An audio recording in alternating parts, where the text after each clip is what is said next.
আরে চোখ তুলে দেখো না কে এসেছে। পুষ্টি শুদ্ধ লোক নিয়ে এখানে ঝামেলা করতে এসেছো? জোনাকি আমাকে এখানে কেন ডাকলো? শুনছো? আর এগুলো হ্যাঁ দেখো তো, এটা আমি আমার মেয়ের গলায় ঝোলাতে চাইছি, আর আমার মেয়ে কাকে গলায় ঝোলাতে চাইছি? জামা প্যান্ট সমেত যাকে বেঁচে দিলেও এর 1% দাম উঠবে না।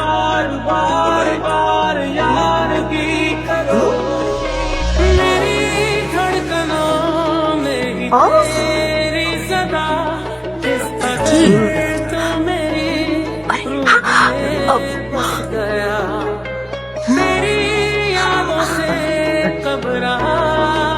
তোমার মার মনে হয় আমাদের ব্যাপারে ফুল সাপোর্ট আছে। শুধু মার কথা ভাবলে হবে?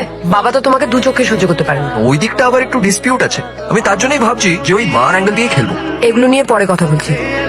আমার সিদ্ধার্থর ব্যাপারে তোমার সাথে কিছু কথা আছে। সিদ্ধার্থ ভিডিও পাঠিয়েছে হানিমুন প্ল্যান। বিয়ের পরে হানিমুনে কোথায় যাবে বলো? আমার পছন্দ সুইজারল্যান্ড, আশা করি তোমার খুব পছন্দ হবে, তাই দুটো টিকিট বুক করে ফেলেছি। সিদ্ধার্থ শুধু এখন না, ফিউচারে কি করবে সেটাও প্ল্যান করে রেখেছে। কিন্তু তুমি এখনো বাবাকে পটাতে পারলে না, আর বিয়ে করব বলে নেচে বেড়াচ্ছ। বিয়েতে এখনো 1 মাস সময় আছে। আমার দরকার 1 সেকেন্ড, ঠিক খেলে দেবো। কালকে সিদ্ধার্থ আর ওর ফ্যামিলি আমাদের বাড়িতে আসছে। আমার সিদ্ধার্থর সাথে বিয়ে হয়ে যাবে। তুমি একটা কাজ করো, আমাদের বিয়ের ভিডিওটা তুমি বানিয়ে।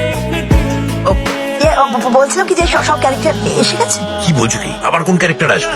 না মানে ওই আরে চোখ তুলে দেখো না কে এসেছে, নতুন করে আবার বিয়ের সানাই বেজেছে। পুষ্টি শুদ্ধ লোক নিয়ে এখানে ঝামেলা করতে এসেছো? ততদিন না আপনার মেয়ের বিয়ে হচ্ছে, ততদিন যারা যারা আপনার মেয়েকে ভালোবাসে সবার সমান অধিকার আছে।